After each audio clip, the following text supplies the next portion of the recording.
হেই, আমি বিদিশা। আজকে চলে গেছিলাম ফ্যামিলি শুদ্ধ সবাই মিলে কালীঘাটে। হ্যাঁ, কালীঘাটে চলে গেছিলাম সবাই মিলে একটু পুজো দেওয়ার জন্য। পিছনে মা, বোন আর বাবা সামনে রয়েছে। তো দেখো এখানে লোকেশনটা এত সুন্দর, পুরো প্রাণ জুড়িয়ে যাওয়ার মতো। আর এই হচ্ছে কালীঘাটের মেন যে গেট সেটা। তো এখানটার জাস্ট দারুণ। আর এখানে একটা চার্চ ছিল, খুব সুন্দর লাগছিল। এখানে ভিডিও রিলস খুব ভালো হচ্ছিল। তাছাড়া দাঁড়ালে মন পুরো জুড়িয়ে যাচ্ছিল, এত সুন্দর। আর এখানে দেখো কি সুন্দর ডালার দোকানপাট ভর্তি। তারপরে আমরা আস্তে আস্তে পিছনের দিক থেকে চলে যাচ্ছিলাম গেটের ধারে। যেহেতু আমরা 4:30 যে পুজোটা হয়, মানে মন্দির যখন খোলে 4:30 সময়, সেই সময় দিয়েছিলাম। আর সেদিন ছিল প্রচণ্ড পরিমাণে ভিড়। জাস্ট দেখতেই পাচ্ছ কি ভিড়। আর মার মূর্তি ছবি ওখানে নেওয়া যায় না, এতই ভিড়। তো এই জন্য যেটুকু পেরেছি সেটুকু ক্যাপচার করেছি।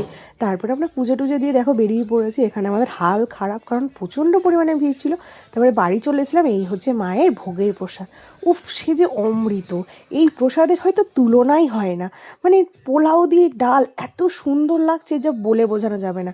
তার সাথে ছিল 1 পিস মাটন। মানে পোলাও দিয়ে যে ডাল, তারপরে শুক্তো, এগুলো ভালো লাগে, সে এই প্রসাদটা যারা খায়নি তারা বুঝতেই পারবে না। তো কারা কারা তোমরা কালীঘাটে গেছো অবশ্যই কিন্তু কমেন্টসে জানি।